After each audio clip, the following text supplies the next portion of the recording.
나무의 나이테를 보면 나무의 나이를 알 수 있듯이 화석이나 암석에도 연대를 측정할 수 있는 증거가 남아 있습니다. 바로 방사성 동위원소 측정법입니다. 방사성 동위원소 연대 측정법은 동위원소라는 물질을 이용해 연대를 측정하는 방법입니다. 대부분의 탄소는 양성자 6개와 중성자 6개로 구성되어 있습니다. 그런데 간혹 양성자 6개와 중성자 8개를 갖고 있는 탄소가 있습니다. 이처럼 양성자의 숫자는 같지만 중성자의 숫자가 다른 원소를 동위원소라고 부르는데요. 동위원소에는 한 가지 특징이 있습니다. 동위원소들은 매우 불안정하기 때문에 원자들이 분기하면서 안정해지려는 성질이 있습니다. 그런데 이 원자들이 분기하는 속도가 일정하다는 걸 발견한 겁니다. 이를 이용한 것이 바로 방사성 동위원소 연대 측정법인데요. 그중 가장 빈번하게 사용되는 탄소 연대 측정법을 살펴봅시다. 탄소 연대 측정법은 주로 유기물이 포함되어 있는 유물에 사용됩니다. 만약 어떤 동물이나 식물이 죽을 경우 그 안에 있는 14탄소는 불안정하기 때문에 점점 사라지기 시작합니다. 약 5,730년마다 절반으로 줄어드는데 이렇게 반으로 줄어드는 데 걸리는 시간을 반감기라고 부릅니다. 14탄소는 점점 줄어들지만 12탄소는 안정하기 때문에 그 양이 변하지 않습니다.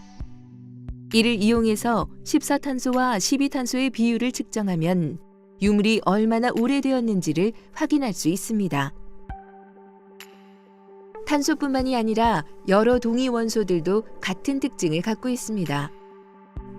과학에서는 다양한 동위원소들을 이용해 오래된 유물이나 화석, 암석의 연대를 측정하고 있습니다.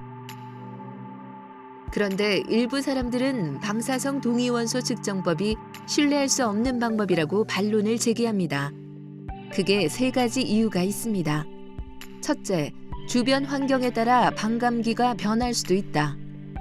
둘째, 초기 조건을 알 수 없기 때문에 측정법을 신뢰할 수 없다. 셋째, 측정의 오류로 연대 측정에 실패한 사례가 많아 정확하지 않다. 방사성 동위원소가 붕괴하는 것은 흔히 말하는 핵 반응입니다. 원자 반응이 아니고 우리가 흔히 가장 작은 에너지 단위로서 일렉트론 볼트라고 하는 단위를 쓰는데 한 만도 정도 온도가 올라가도 그 하나하나의 그 양자의 에너지는 한 1일렉트론 볼트 조금 넘습니다만은 그러나 핵 반응에서 일어나는 것은 핵자 하나하나가 결합 에너지가 대략 한 700만에서 900만 일렉트론 볼트입니다. 그렇기 때문에 바깥에서 수 일렉트론 볼트의 어떤 자극을 가한다고 해서 700만에서 900만 일렉트론 볼트 되는 핵자의 결합 에너지가 변한다. 그건 전혀 있을 수가 없는 일이죠. 원자들의 붕괴 속도를 조절하는 가까운 예는 원자력 발전소인데 만약 원자들이 주변 환경에 따라 반감기가 제멋대로 변한다면 아주 큰 사고로 이어질 수 있습니다. 그러나 그런 일은 일어난 적이 없습니다.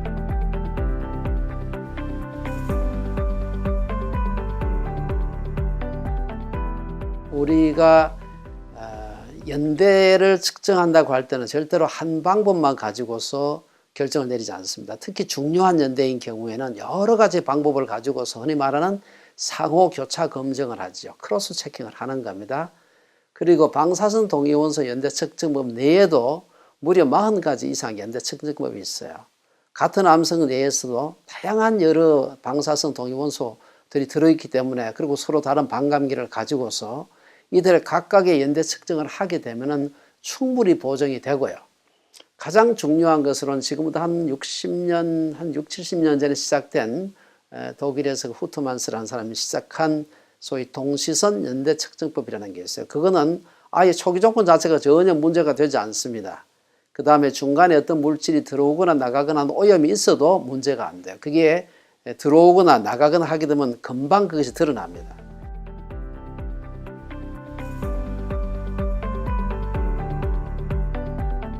정밀도가 높아진 요즘 와서는 별로 그런 게 없습니다.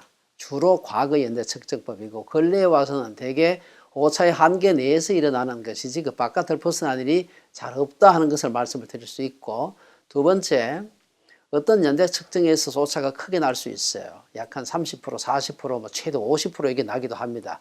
그러나 이런 경우에는 왜 이렇게 오차가 크게 났을까를 정밀하게 추적을 합니다. 다 밝혀져요. 그건요. 소수의 그 오차가 크게 나오는 몇몇 시료만 가지고서 그 방법 자체에 대한, 방사능 연대 측정법 자체에 대한 어떤 유효성에 의문을 하는 것은 우리가 흔히 과학 철학에서 말할 때 소위 그 deception by omission이라 그러죠. 일부를 왕창 생략함으로써, 거짓말은 아닌데 극히 소수의 그것만이 전체를 대변하는 것처럼 끄집어내 가지고 사람들한테 봐라, 다 틀리지 않느냐, 이렇게 하는 것은 일종의 속임수입니다. 그는 지질학이라든지 이런 연대를 다루는 문제에 있어서 가장 중요하고도 가장 믿을 만한 것이 바로 방사능 연대 측정법입니다. 탄소 연대 측정법이 처음으로 발견된 이후 이를 정확하게 측정하기 위한 방법이나 기기들이 발명되었습니다. 방사성 동위원소 연대 측정법은 많은 과학자들에게 검증되었으며 신뢰받는 이론으로 자리 잡았습니다. 여러 검증을 거쳐 전문 분야에서 폭넓게 통용되는 측정 방법을 비판할 때는 그에 걸맞는 합당한 근거를 제시해야 합니다. 만약 그렇지 않다면 그저 비판을 위한 비판, 흠집내기에 불과할 뿐이죠. 성경으로부터 우리가 어떤 과학적인 데이터를 끄집어내려고 할 때 생기는 문제예요. 소위 말하는 문자적 해석의 문제죠.